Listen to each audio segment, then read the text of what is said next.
Pues vamos a abrir nuestras Biblias en el libro de los Hechos, capítulo 21.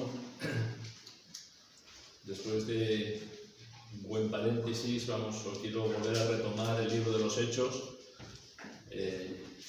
Hemos ido desde el capítulo 1 y ahora estamos en el capítulo 21, viendo todo el proceso de cómo la Iglesia salió desde Jerusalén, llevando el Evangelio y fue a Judea, Samaria y hasta lo último de la tierra.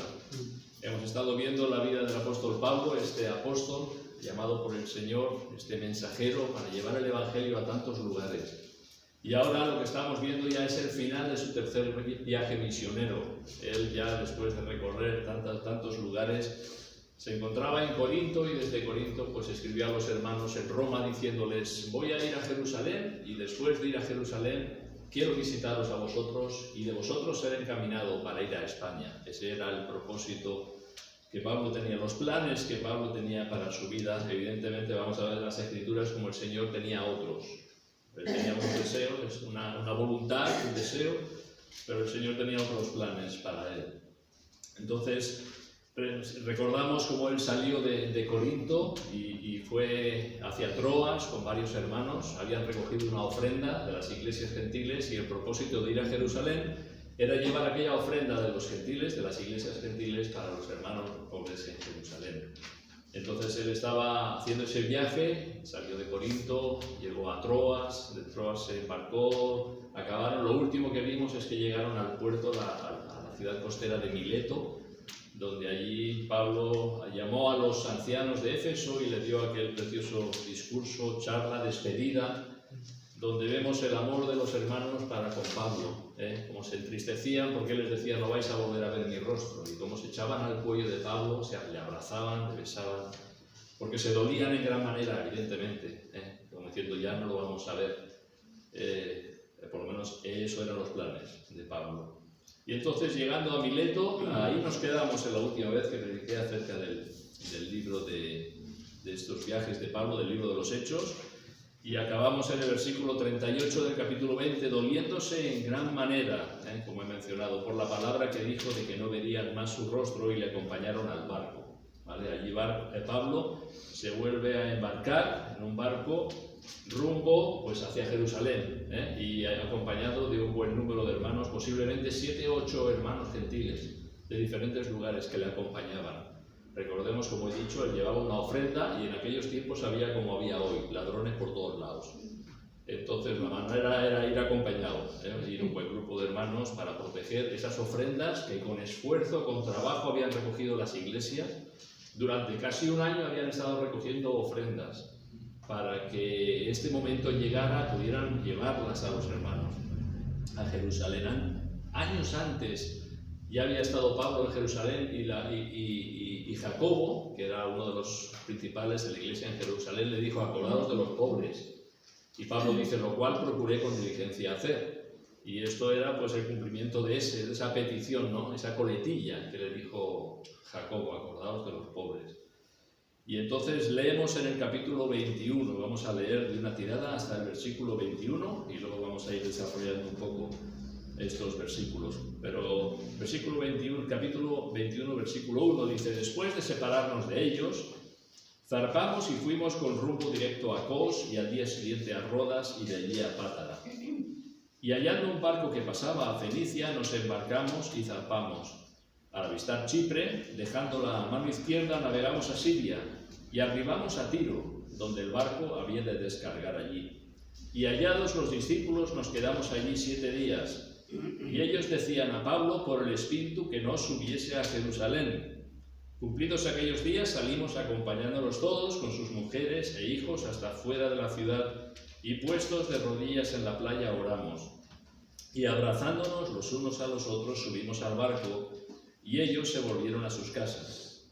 Y nosotros completamos la navegación saliendo de Tiro y arribando a Tolemaida. Y habiendo saludado a los hermanos, nos quedamos con ellos un día. Al otro día, saliendo Pablo y los que con él estábamos, fuimos a Cesarea, y entrando en casa de Felipe, el evangelista, que era uno de los 7, posamos con él. Este tenía 4 hijas doncellas que profetizaban. Y permaneciendo nosotros allí algunos días, descendió de Judea un profeta llamado Agabo, quien viniendo a vernos tomó el cinto de Pablo y atándose los pies y las manos, dijo: esto dice el Espíritu Santo, así atarán los judíos en Jerusalén al varón de quien es este cinto, y le entregarán en manos de los gentiles. Al oír esto, le rogamos nosotros y los de aquel lugar que no subiese a Jerusalén. Entonces Pablo respondió: ¿qué hacéis llorando y quebrantándome el corazón? Porque yo estoy dispuesto no solo a ser atado, mas aún a morir en Jerusalén por el nombre del Señor Jesús. Y como no le pudimos persuadir, desistimos, diciendo: hágase la voluntad del Señor. Después de esos días, hechos ya los preparativos, subimos a Jerusalén. Y vinieron también con nosotros de Cesarea algunos de los discípulos, trayendo consigo a uno llamado Nasón de Chipre, discípulo antiguo, con quien nos hospedaríamos. Cuando llegamos a Jerusalén, los hermanos nos recibieron con gozo. Y al día siguiente Pablo entró con nosotros a ver a Jacobo, y se hallaban reunidos todos los ancianos, a los cuales, después de haberles saludado, les contó una por una las cosas que Dios había hecho entre los gentiles por su ministerio. Cuando ellos lo oyeron, glorificaron a Dios, y le dijeron: ya ves, hermano, cuántos millares de judíos hay que han creído, y todos son celosos por la ley. Pero se les ha informado en cuanto a ti, que enseñas a todos los judíos que están entre los gentiles a apostatar de Moisés, diciéndoles que no circunciden a sus hijos ni observen las costumbres. Hasta aquí vamos a tratar hoy. Y vemos todo este viaje, ¿no? Este periplo de viaje para llegar hasta Jerusalén. Los viajes no eran como hoy día, que dices: vas directo, has cogido un vuelo directo o haces escalas. El que puede lo coge directo, el que no va haciendo escalas, pero es que este viaje era como una escalera. Escala tras escala, tras escala, tras escala. Porque los viajes no era sacar un billete y te llevaba el barco hasta el destino. Tenían que ir aprovechando a ver cuándo salía un barco y hacia dónde iba. Va en aquella dirección, pues mira, nos va bien, podemos subirnos. Y ahí cogían el billete hasta el siguiente puerto y poco a poco, o sea, los viajes eran muy largos. No era aquello de que en 24 horas o 48 horas puedes presentarte al otro punto del mundo. No, para hacer un viaje era largo, costoso y llevaba su tiempo, porque llevaban los barcos, se paraban en un puerto y te tenías que esperar allí hasta que descargaban el barco, lo volvían a cargar y continuaban el viaje con sus mercancías. Entonces te tenías que adaptar a lo que había. Y en eso estaban pues Pablo y sus compañeros, los hermanos que le acompañaban, pues haciendo ese viaje rumbo a Jerusalén. Era poner el punto y final a ese tercer viaje misionero del apóstol Pablo. Él acababa sus viajes, ¿verdad?, pasando por Jerusalén y en cierta forma, como lo vemos después, dando un informe a Jacobo, principal de los hermanos en Jerusalén, y los ancianos, ¿verdad?, dando un informe de qué es lo que el Señor había hecho. ¿Qué es lo que el Señor había hecho? No es qué es lo que yo he hecho. Es muy diferente. Pablo presentaba qué es lo que el Señor ha hecho en su gracia entre los gentiles. Y vemos este viaje, ¿no? Vemos también en estos versículos el amor de los hermanos en varias ocasiones, ¿no? Vemos cuando llegaron a Tiro, que se quedaron allí por varios días. Dice: y hallados los discípulos, en el versículo 4, hallados los discípulos no es que me los he encontrado, no, es que buscaron dónde estaban aquellos que hablaban de Jesús. ¿Hay alguien en este pueblo que hable de Jesús? ¿Alguien conozco a alguien que me dice algo de un tal Jesús?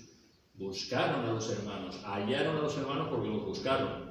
Y entonces se reunieron con ellos. De hecho, esperaron 7 días, ¿verdad?, para quedarse allí y seguramente estar el primer día de la semana con los hermanos allá.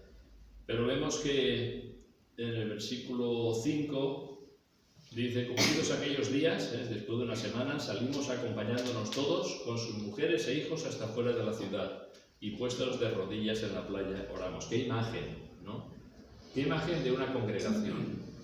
¡Qué imagen de una familia espiritual!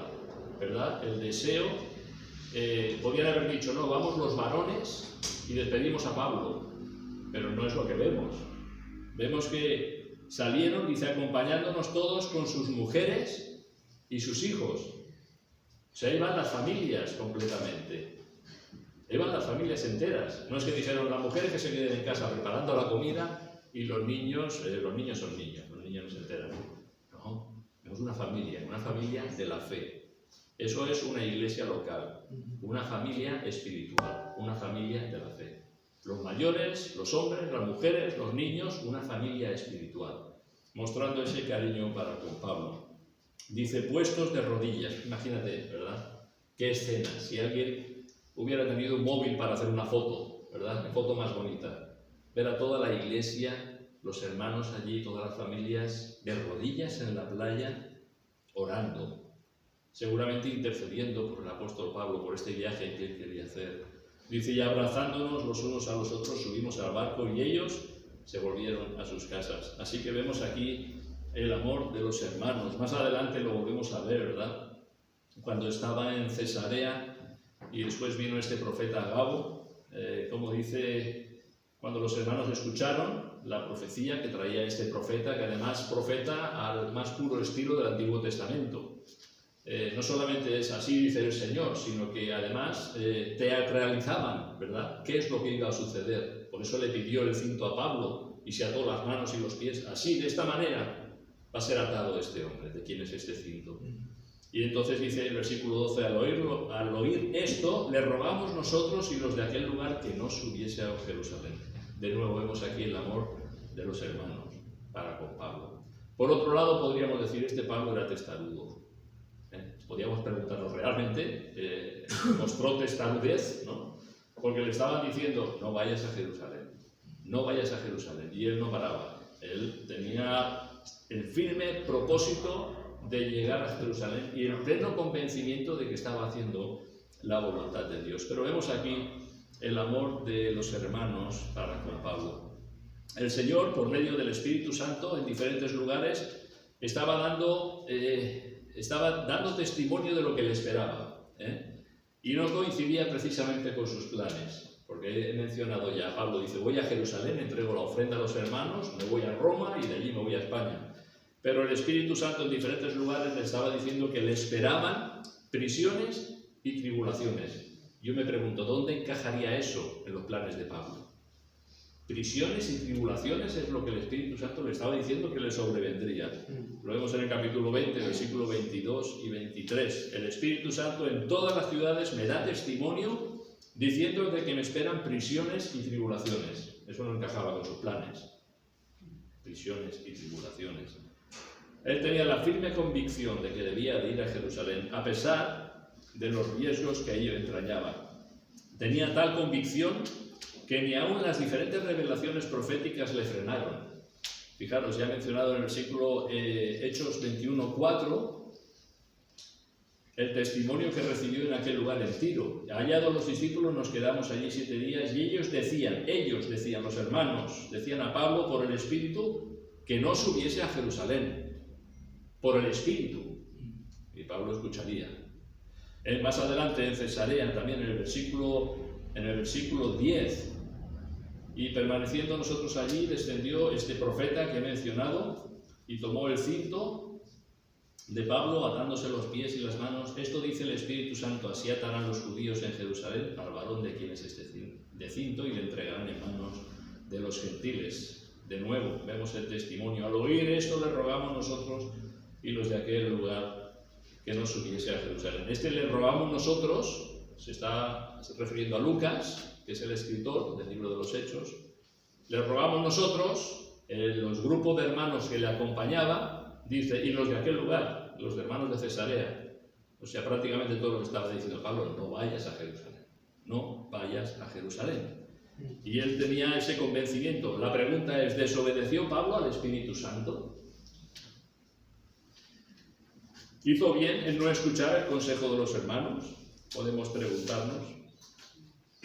Parece ser que por un lado tenía la firme convicción de que debía ir a Jerusalén, y por otro lado que el Espíritu, por medio del profeta, le estaba diciendo, mira lo que te espera, prisiones y tribulaciones, Pablo. Y ahí estaba, ¿verdad?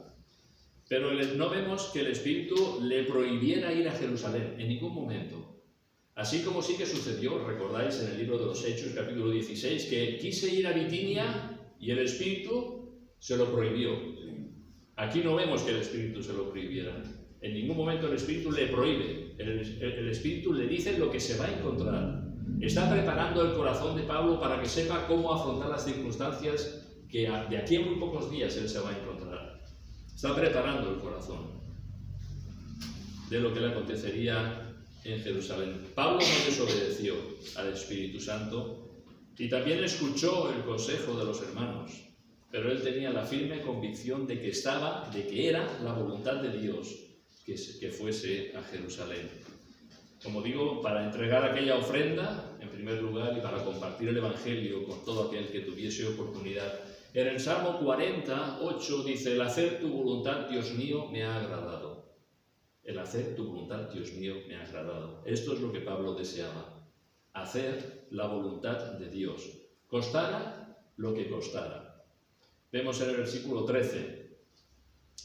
Dice, entonces Pablo respondió: ¿qué hacéis llorando y quebrantándome el corazón?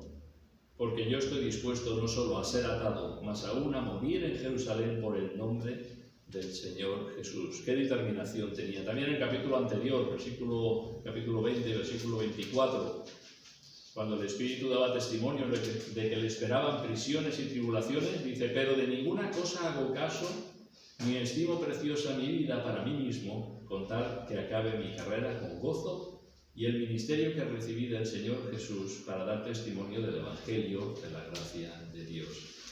Así que él tenía un convencimiento bien claro de que estaba en la voluntad de Dios. Y yo voy a Jerusalén, porque entiendo que así es la voluntad de Dios. Esa es la voluntad de Dios. En otra ocasión, cuando Pablo estuvo en Éfeso, hubo aquel alboroto, recordáis, que unos vinieron a Pablo y le dijeron: Pablo, no vayas al teatro. No vayas al teatro. Te van a descuartizar allí. No vayas, no te presentes. Y Pablo no hizo, no fue. Pablo no fue al teatro, escuchó, ¿verdad?, el consejo. Pero en esta ocasión él tenía el pleno convencimiento de que estaba haciendo la voluntad de Dios. Y además se dolía de que los hermanos sufrieran por él. ¿Qué hacéis llorando y quebrantándome el corazón? Estaban llorando por él. Pablo, no vayas. Estaban suplicando: Pablo, no vayas. Lo único que faltaba es que cogieran 2 cadenas y lo ataran a un poste en algún sitio, ¿verdad?, para que no fuera. Pablo tenía el convencimiento de que estaba en la voluntad de Dios. Y entonces él iba para adelante, porque de ninguna cosa hago caso, ni estimo preciosa mi vida para mí mismo, porque para mí el vivir es Cristo y el morir es ganancia. Qué hombre, ¿verdad? Qué convencimiento tenía en su corazón. Cuando el Señor salvó a Pablo camino a Damasco, le dijo a Ananías: he aquí, instrumento escogido me es este, para llevar mi nombre en presencia de los gentiles y de reyes y de los hijos de Israel. Y realmente fue la vida y el testimonio de Pablo. Él había estado en esos viajes misioneros y realmente llevó el Evangelio, ¿verdad? Todo lo he llenado del Evangelio de Cristo, decía, por tantos lugares. Fue predicando entre los gentiles, fue predicando entre los judíos, en tantas sinagogas, en tantos lugares, pero ahora iba a tener la oportunidad de presentar el Evangelio a los judíos en Jerusalén y delante de las autoridades.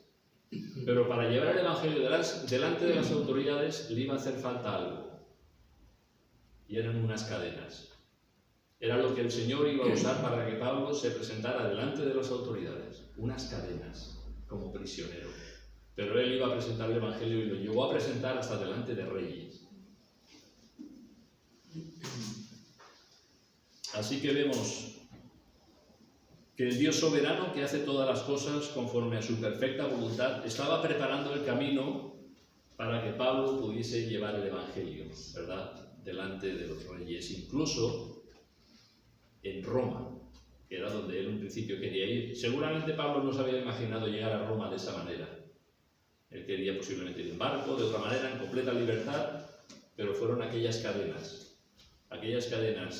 que llevó puestas, son las que le llevaron a Roma, a predicar también el Evangelio allí.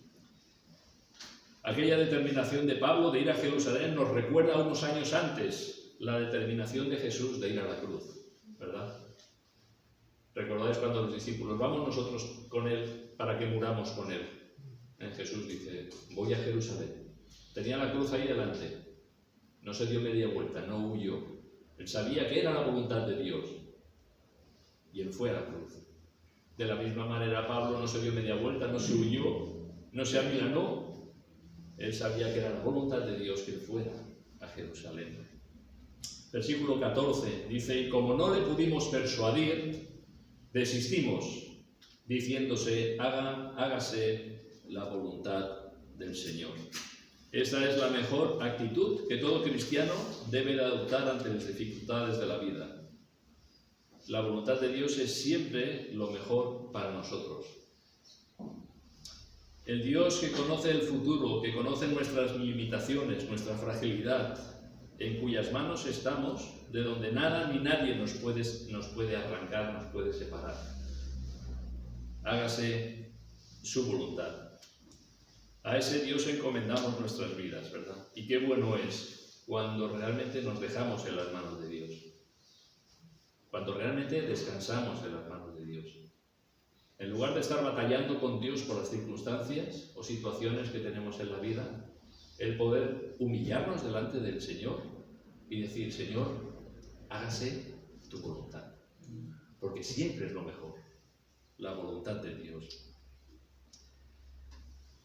En el versículo 15 leemos 15 y 16. Después de esos días, hechos ya los preparativos, subimos a Jerusalén y vinieron también con nosotros de Cesarea algunos de los discípulos trayendo consigo a uno llamado Nasón de Chipre, discípulo antiguo con quien nos hospedaríamos. Ahora vemos el viaje de Cesarea, que es una ciudad costera, a Jerusalén. Hay como unos 100 kilómetros de distancia. Cesarea está a nivel del mar, está a nivel del mar, Cesarea, una ciudad costera importante. Jerusalén está en las montañas de Judea, a unos 700 metros de altitud. O sea, había un paseo, 100 kilómetros y 700 metros de altitud. Había un paseo y un camino para recorrer hasta llegar a Jerusalén. En ese momento Pablo subía a Jerusalén como iba acompañado por un buen número de hermanos. Pero no se imaginaba él que pocos días después iba a regresar de nuevo a Cesarea, pero después escoltado por soldados romanos.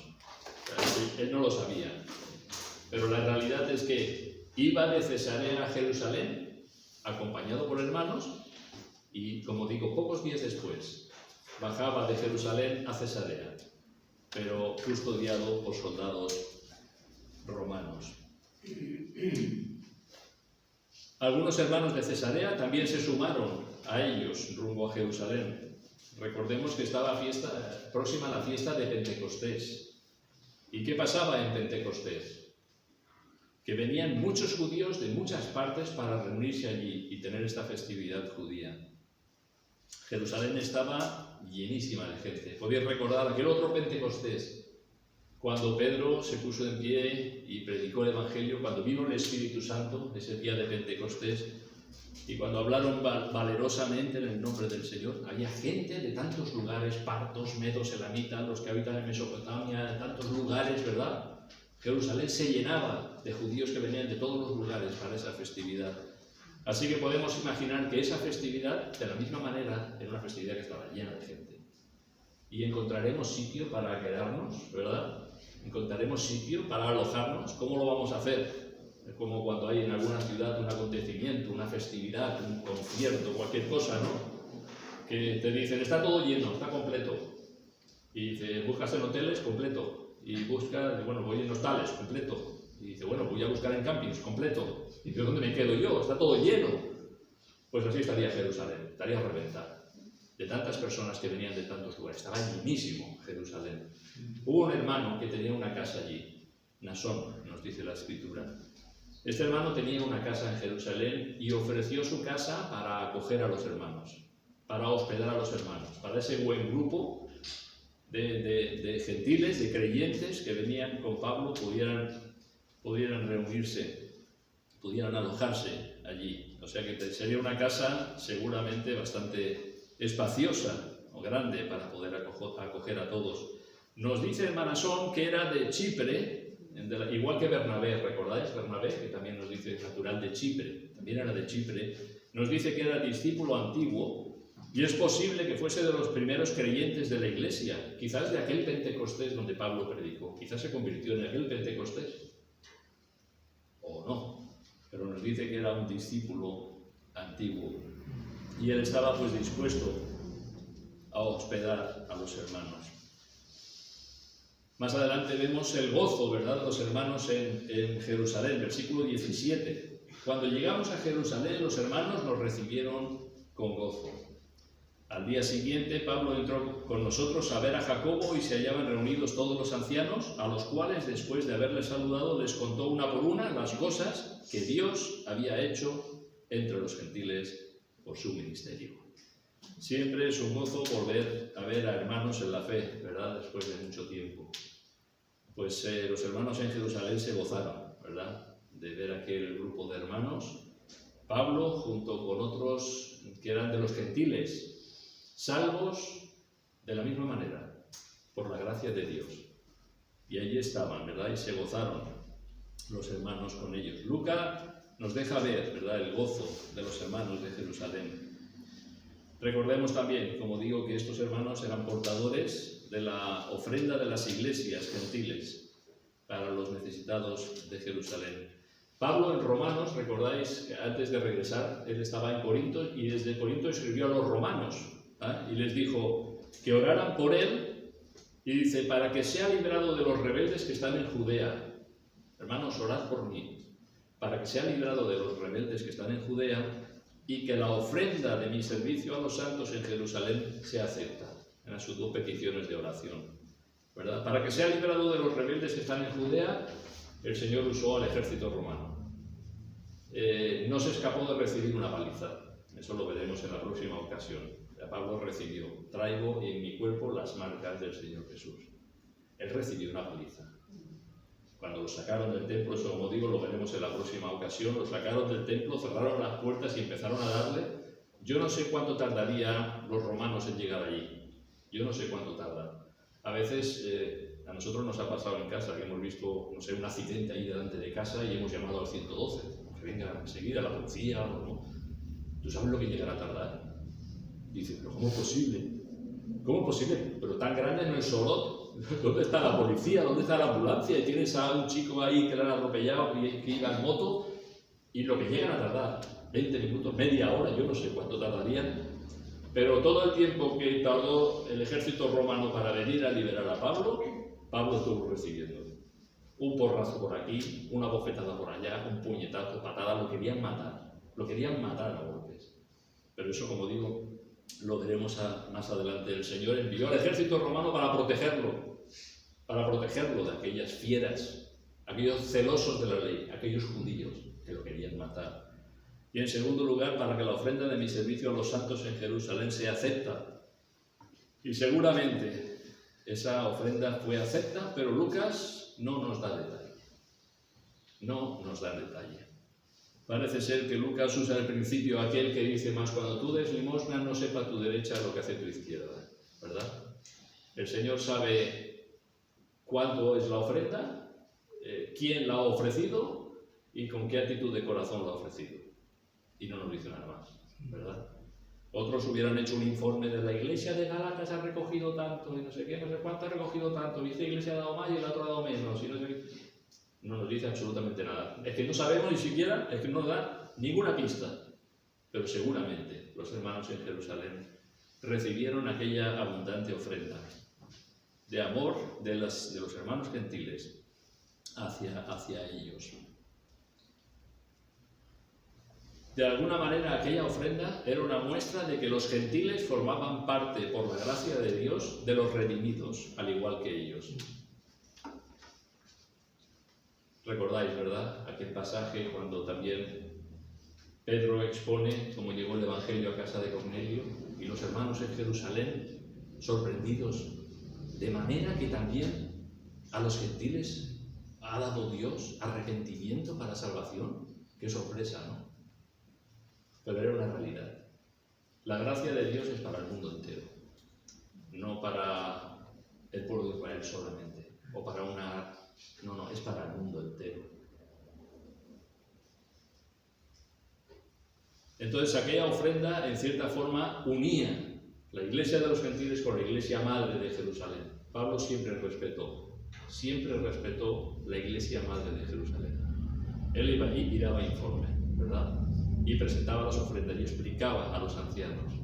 Y en otra ocasión que había estado, anteriormente, dice, como nos dieron la diestra en señal de compañerismo. Esto Pedro, Jacobo y Juan le dieron la diestra a Pablo y Bernabé en señal de compañerismo.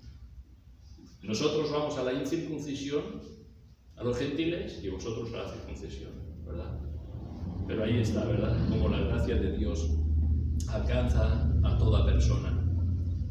En esta ocasión Pablo se reunió con Jacobo, nos dice, en el versículo 18. Al día siguiente Pablo entró con nosotros, con el grupito que iba con él, a ver a Jacobo, y se hallaban reunidos todos los ancianos. Así como antes mencionaba Pedro, Jacobo y Juan, ahora no están ni Pedro ni Juan. En esta ocasión está solamente Jacobo. O sea que no había ninguno de los apóstoles en Jerusalén. Posiblemente estaban llevando a cabo la gran comisión. Estaban llevando el Evangelio de la gracia de Dios a otros lugares. En esta ocasión estaba Jacobo. Jacobo es el hermano de Jesús, el hermano del Señor. Él no era apóstol. Él no era del grupo de los 12. Era el hermano de Jesús, que fue salvo y fue uno de los columnas, nos dice, de la iglesia en Jerusalén. Y dice, y les dieron un informe de las cosas que Dios había hecho entre los gentiles por su ministerio. Aquí vemos cómo dan este informe a Jacobo y a los ancianos, que tampoco sabemos cuánto eran, pero evidentemente está en plural. Sería un buen grupo de hermanos, de ancianos, de las cosas que Dios había hecho entre los gentiles por su ministerio. Y como digo, no se puede expresar de una mejor manera, porque es la obra de Dios. Cuando una persona da un informe diciendo, yo he hecho esto, yo he hecho lo otro, y fuimos aquí, y hemos construido un colegio, y he abierto 3 iglesias, y he ido para aquí, y he ido para allá, y he ido para allá, se está llevando la gloria a él, y se la está quitando al Señor. Cuando la gloria es del Señor. Lo que Dios ha hecho entre los gentiles, a través de un instrumento de barro, ¿verdad? De un siervo, que se pone a la disposición del Señor. Entonces Pablo le da toda la gloria al Señor. Versículo 20. Cuando ellos lo oyeron, estos los hermanos en Jerusalén, glorificaron a Dios. Esto es la respuesta, ¿verdad? Aquel informe. Glorificaron a Dios. Toda la gloria es del Señor. Y entonces le dijeron, ya ves, hermano, cuántos millares de judíos hay que han creído, y todos son celosos de la ley. Ahora entendamos. Pablo está dando un informe de la salvación de los gentiles. Y los hermanos en Jerusalén glorifican a Dios. Pero ahora ellos le dicen a Pablo, ya ves, hermano, cuántos millares de judíos hay que han creído. Y todos son celosos de la ley. O sea, no solamente había muchos gentiles que habían venido a la salvación que es en Cristo, sino había muchos judíos que habían reconocido al Señor Jesucristo como el Mesías, como el Hijo de Dios. Y Jacobo, como digo, y los ancianos se gozan en ello, dan gloria a Dios y hacen referencia a esa abundante cosecha entre los gentiles. De la misma manera que muchos gentiles creyeron también muchos judíos. Pero ahora surge un pero, os dais cuenta aquí. Versículo 21. Pero, cuando la Biblia dice pero, vale la pena escucharlo. A ver el pero. Nos pasa a nosotros también, que explicamos cosas y hay algún momento que dice, pero ¿qué? ¿Es bueno, es malo? ¿Qué es ese pero? ¿Qué me estás diciendo con ese pero? Pero, dice, se les ha informado en cuanto a ti, que enseñas a todos los judíos que están entre los gentiles a apostatar de Moisés, diciéndoles que no circunciden a sus hijos ni observen las costumbres. Vaya pero. Pablo gozoso, ¿verdad? Pablo gozoso buscando lo que el Señor había hecho, pero allí los hermanos en Jerusalén, dice Pablo, hay un rumor que circula entre los hermanos de judíos, creyentes, celosos de la ley. Hay un rumor entre los hermanos de que enseñas a los judíos que están entre los gentiles a apostatar de Moisés y a que no circunciden a sus hijos. Eso es una acusación muy fuerte. Esto es una acusación muy fuerte que le vino a Pablo. aquellos celosos de la ley podían acusar a Jacobo y a los ancianos de tener comunión con alguien que iba en contra de las tradiciones de los judíos. ¿Me explico? Los judíos creyentes, celosos de la ley, ve que viene Pablo y sus amigos y se reúnen con Jacobo y los ancianos. Y Jacobo y los ancianos los reciben. Y aquí no pasa nada. Se podía montar un problema muy grande. Porque hay este rumor de que tú estás enseñando en contra de Moisés y en contra de la ley. Y Jacobo y los ancianos querían evitar problemas. Ellos querían evitar problemas. Pero les preocupaba la visita de Pablo. Mientras que Pablo estuviera lejos por ahí, pues no les afectaba mucho. Pero ahora que lo tenemos aquí, puede ser un verdadero problema. Recordemos Pablo. Pablo su trasfondo era un trasfondo fariseo, hijo de fariseo, instruido a los pies de Gamaliel, quien era un prestigioso rabino. Él era celoso de la ley, les dice, celoso de la ley. Pero camino a Damasco hubo algo, y es que se encontró con el Señor Jesús, a quien perseguía, ¿verdad? Y la gracia de Dios vino sobre él, y él fue salvo. Él fue el receptor de la gracia de Dios.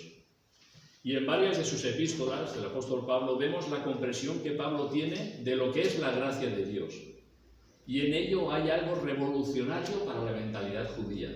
Él, siendo un judío celoso de la ley, pocos judíos sabían que hubiesen ido al sumo sacerdote a pedirle cartas. Dame cartas porque voy a ir a Damasco a traer a los cristianos para que sean juzgados y castigados aquí. No vemos que haya muchos, pero él era celoso de la ley. Y voy a perseguir a los cristianos y los arrastraba, ¿verdad?, ante las autoridades judías. Pero cuando vino la gracia de Dios a su vida, algo cambió. Y la comprensión del alcance de la gracia de Dios para él fue algo tremendo, que no todos los convertidos judíos podían entenderlo. Ellos veían cosas que no les encajaban. Por ejemplo, vamos a ver un par de pasajes. En Gálatas 5, él escribe a los Gálatas.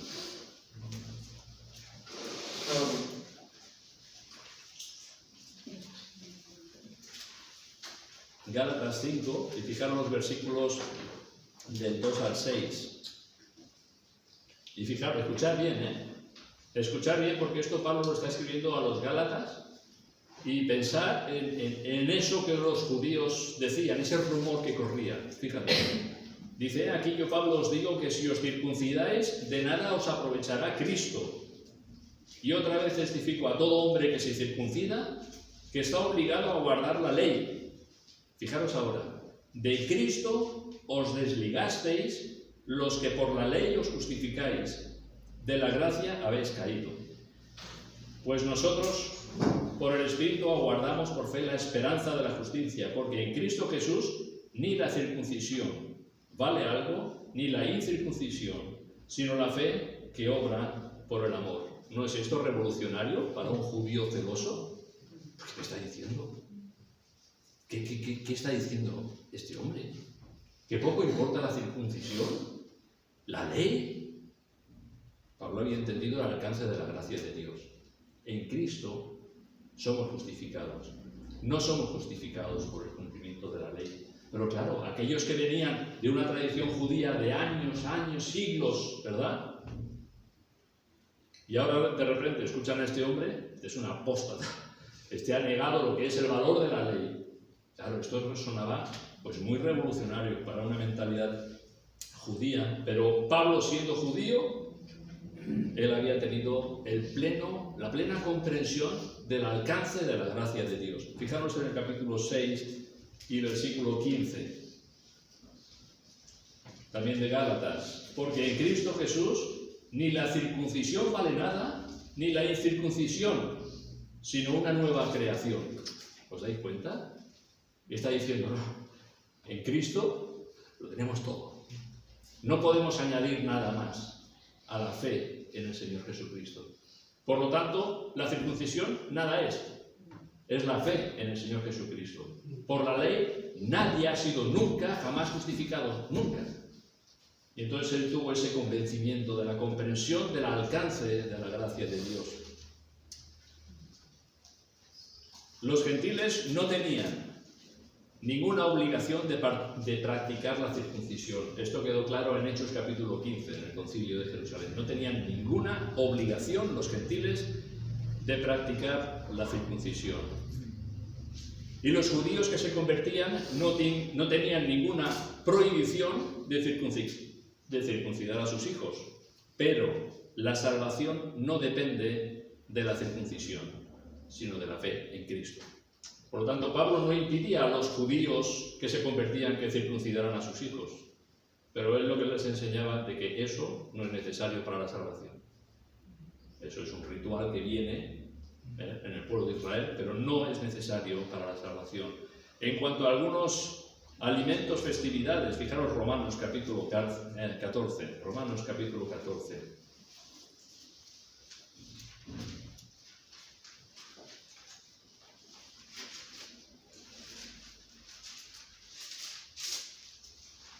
Leemos los primeros versículos, hasta el versículo 6. Dice: recibid al débil de la fe, pero no para contender sobre opiniones, porque uno cree que se ha de comer de todo, otro que es débil come legumbres. El que come no menosprecia al que no come, y el que no come no juzga al que come, porque Dios le ha recibido. ¿Tú quién eres que juzgas al criado ajeno? Para su propio Señor está en pie o cae, pero estará firme, porque poderoso es el Señor para hacerle estar firme. Uno hace diferencia entre día y día, otro juzga iguales todos los días. Cada uno esté plenamente convencido en su propia mente. El que hace caso del día lo hace para el Señor, el que no hace caso del día para el Señor no lo hace. El que come para el Señor come, porque da gracias a Dios, y el que no come para el Señor no come, y da gracias a Dios. Claro, todo esto que Pablo decía para un celoso de la ley era muy chocante. Era muy chocante. Porque le estaba quitando la importancia a todas esas festividades, a toda esa alimentación de que tiene que ser así y así, de esta manera y de la otra. Le está quitando importancia, ¿verdad? Entonces, para un celoso de la ley era muy chocante. En cierto sentido, era quitar todo el mérito a lo que por cientos de años los judíos habían practicado conforme a la ley. Los gentiles no tenían ninguna prohibición en cuanto a ciertos alimentos. Estaba aquello de abstenerse de ahogado, ¿verdad?, o de lo sacrificado a los ídolos, o de comer sangre. Eso quedó establecido en Hechos capítulo 15. Pero ellos no tenían más prohibición de comer en sus alimentos. Y los judíos podían seguir con sus costumbres. Pero ello ni los hacía más salvos, ni los hacía más santos. Porque lo único que salva es la fe en Cristo. Así que los judíos podían continuar, pero no iban a ser ni más santos ni más salvos que los gentiles, que no hacían nada de eso. Así que vemos la comprensión del alcance de la gracia de Dios que tenía el apóstol Pablo. Y un último ejemplo también en Gálatas capítulo 4.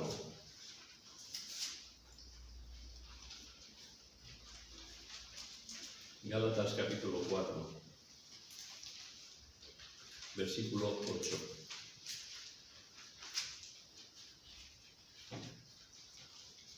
Dice: ciertamente en otro tiempo, no conociendo a Dios, servíais a los que por naturaleza no son dioses.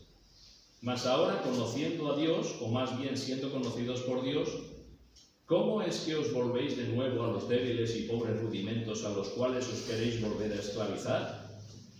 Guardáis los días, los meses, los tiempos y los años. Me temo de vosotros que haya trabajado en vano con vosotros. ¿Os dais cuenta? La gracia de Dios les había librado de todas las tradiciones de los gentiles, de los falsos dioses, de la idolatría, y ahora aquellos querían sujetarse al calendario judío, a las festividades judías. ¿Y qué les dice Pablo? Guardáis los días, los meses, los tiempos y los años. Me temo de vosotros que haya trabajado en vano con vosotros.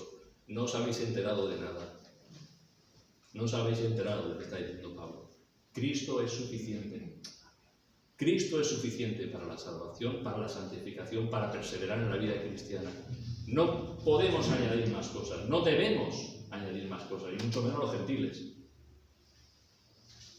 Ellos habían sido libertados ya de esas costumbres. Pero ahora querían, sabéis que esta epístola era una epístola en contra de los judaizantes, aquellos que decían, vale, habéis creído en el Señor Jesucristo, muy bien, pero te tienes que circuncidar y guardar la ley. ¿Y dónde dice eso el Señor? Eso lo dicen los judaizantes. Eso lo dice aquellos que nos quieren volver a sujetar otra vez al yugo de la ley, de la cual el Señor nos ha salvado.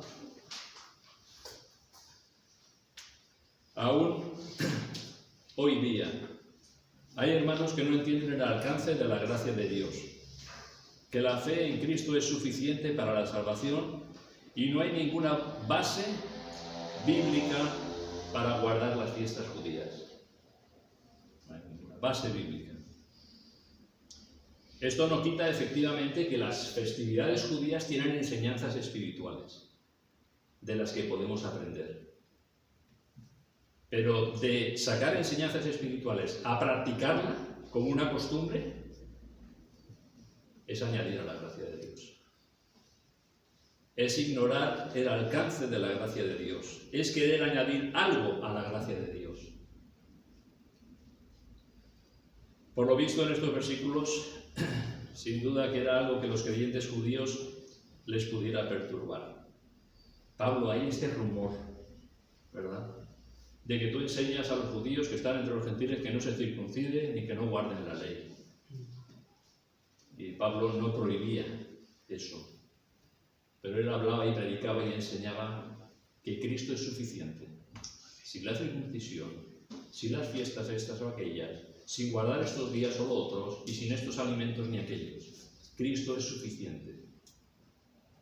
Así que no debemos de añadirle. Era preocupante, evidentemente, el problema que podría surgir en Jerusalén. Y Jacobo así lo expresan, ¿verdad? Jacobo lo expresa. Esa preocupación, ese pero que no era cualquier cosa. Pero si ves en la vida del apóstol Pablo te das cuenta de que él, como judío, en una ocasión partió de Cencrea, del puerto de Corinto llamado Cencrea, dice que se rapó porque tenía hecho voto. Se rapó porque tenía hecho voto en Cencrea. Más adelante, cuando quiso que Timoteo fuera con él, dice que le circuncidó por causa de los judíos. Y en esta ocasión vemos a Pablo en Pentecostés, una festividad que él quiso estar. Yo quiero estar en Pentecostés, en Jerusalén. Así que vemos que él no, en cierta forma, apostató de todo eso, él como judío podría practicarlo. Pero los deja bien claro a los hermanos. Fíjate en el capítulo 2 y versículo 16 de Gálatas, cuando les dice: sabiendo que el hombre no es justificado por las obras de la ley, sino por la fe de Jesucristo, nosotros también hemos creído en Jesucristo para ser justificados por la fe de Cristo y no por las obras de la ley, por cuanto por las obras de la ley, ¿qué dice ahora? Nadie será justificado, nadie, ni judío ni gentiles. Por las obras de la ley, nadie será justificado. En Cristo tenemos nuestra justificación. Así que el hecho de aquellos celosos de la ley, de querer guardar las tradiciones y añadir a la fe, era una herejía. Era una herejía. ¿Y la actitud de Pablo cuál era? Dice en 1 Corintios: no seáis tropiezo, ni a judíos, ni a gentiles, ni a la iglesia de Dios. Como también yo en todas las cosas agrado a todos, no procurando mi propio beneficio, sino el de muchos, para que sean salvos. No seáis tropiezos, ¿verdad? En ninguna manera Pablo quería ser un tropiezo, ni a judíos, ni a gentiles, ni a la iglesia de Dios. Por eso él dice: me he hecho judío como judío para ganar a los judíos, a los que están sujetos a la ley, aunque yo no esté sujeto a la ley, como sujeto a la ley, para los que están sujetos a la ley. A los que están sin ley, como si yo estuviera sin ley, no estando yo sin ley de Dios, bajo la ley de Cristo. Para los que están sin ley. Me he hecho débil a los débiles, para ganar a los débiles. A todos me he hecho de todo, para que de todos modos salve alguno. Así que el propósito de su vida era llevar el Evangelio a judíos y a gentiles, y enseñar la suficiencia de la gracia de Dios en el sacrificio de Cristo sin añadirle absolutamente nada. Pablo tuvo en su ministerio el suficiente discernimiento para comportarse de tal manera que cuando estaba con judíos respetaba a los judíos para hablarles de Cristo. Cuando estaba con los gentiles, como si él estuviera sin ley, aunque él estaba bajo la ley de Cristo, que la ley de Cristo es mucho más grande que la ley de Moisés. Es mucho más grande que la ley de Moisés. Sobre todo centrado en el amor al prójimo, ¿no es verdad? El cumplimiento de la ley es el amor al prójimo. ¿Verdad? Pero él, el deseo suyo era presentar a Cristo tanto a judíos como a gentiles, sobre todo poniendo bien en alto, como digo, la suficiencia del sacrificio de Cristo para la salvación por medio de la fe, sin añadirle las demandas de la ley. Romanos, el último versículo que menciono, Romanos 10:4, porque el fin de la ley es Cristo, para justicia a todo aquel que cree. Y esto parecería un tema que quedó ahí en la historia. Y tristemente debemos de mencionar de que es un tema que es tan actual porque hay personas que están desviándose de la suficiencia del sacrificio de Cristo, queriendo añadir la ley, queriendo añadir festividades judías para celebrar, de las que podemos sacar enseñanzas espirituales, pero jamás celebrar, porque eso es volver a esclavizarse a la ley. Y Pablo le dijo, me temo de vosotros que trabajad en vano. Y tristemente hay hermanos hoy día que se están desviando, están llegando a un punto de dejar la gracia de Dios y volverse a la ley y a celebrar las festividades que no nos corresponden. La festividad del cristiano es esta, hermanos. Esta es la festividad del cristiano. El pan y la copa del Señor, lo que el Señor dejó establecido. El bautismo. Fuera del bautismo, fuera de la Santa Cena, no hay celebración para el cristiano. Navidad, Semana Santa, que si esto, que si la Pascua, que si Pentecostés, que si... nada. La festividad del cristiano es el partimiento del pan y el bautismo. Y como digo esto, que podría ser un tema que ya quedó en el olvido, en el siglo XXI está volviendo. Y tenemos que pedirle al Señor que nos dé sabiduría y discernimiento para aferrarnos a las Escrituras y gozarnos en la suficiencia del sacrificio de Cristo y punto. Nada más. Pues lo dejamos aquí y que el Señor nos bendiga.